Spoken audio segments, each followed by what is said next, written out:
Istituzioni, funzionari, artigiani, imprese e professionisti, tutti radunati per capire, conoscere e approfondire tutte le opportunità che ruotano attorno al programma operativo del Fondo Europeo di Sviluppo Regionale 2014-2020 messo a punto dal governo siciliano. Il seminario è stato organizzato dalla CNA di Agrigento, i bandi sono pronti per partire, come ha spiegato nel suo intervento l'assessore alle attività produttive Mariella Lobello. Dentro questi bandi ci sono 4 miliardi e mezzo di risorse per tutta la Sicilia che si uniscono a quelli degli altri programmi comunitari. Devono nascere tante aziende, devono ampliarsi tante altre, devono internazionalizzarsi altre ancora, devono. E a quest'obbligo, al dovere che abbiamo tutti noi, da un lato come pubblica amministrazione e come regione, darne la massima diffusione e nello stesso tempo le organizzazioni datoriali come questa, come la CNA, offrire non solo ai propri iscritti, come si sta facendo, la possibilità della conoscenza. E l'assessorato regionale all'attività produttiva al seminario ha offerto attraverso i propri funzionari un prezioso contributo anche dal punto di vista tecnico-giuridico. Le opportunità sono tantissime e si rivolgono a tutte le piccole e medie imprese senza distinzione. Non abbiamo voluto distinguere l'artigiano da chi si occupa di manifatturiero o di turismo. Stanno tutti dentro il grande calderone delle opportunità. E ci sono risorse importanti anche per le nuove imprese, per le start-up.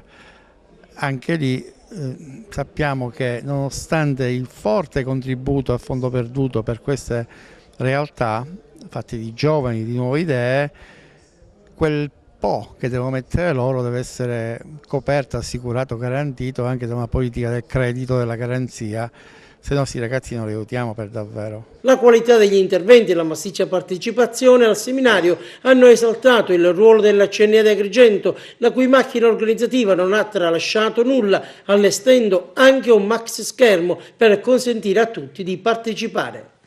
Un ringraziamento anche all'assessore regionale Mariella Lobello che ha subito aderito a questa iniziativa e con i tecnici che hanno spiegato tutte le fasi del FSR 2014-2020 hanno dato possibilità alle imprese, che erano tantissime presenti nella platea, a poter organizzarsi per poter usufruire di questi fondi. Un saluto va anche agli ordini professionali che hanno aderito e sono tutti presenti all'iniziativa. Una bellissima occasione per lo sviluppo della nostra terra. Speriamo di riuscire a fare un buon servizio per la nostra provincia, una provincia che ha bisogno di tante risorse investite e risorse ce ne sono e c'è anche molta voglia di spendersi per migliorare il territorio. Speriamo quindi che questo seminario serva per accendere questa attenzione. Noi come CNA stiamo anche organizzando uno sportello per dare consulenza e per dare assistenza per tutte quelle imprese che volessero investire.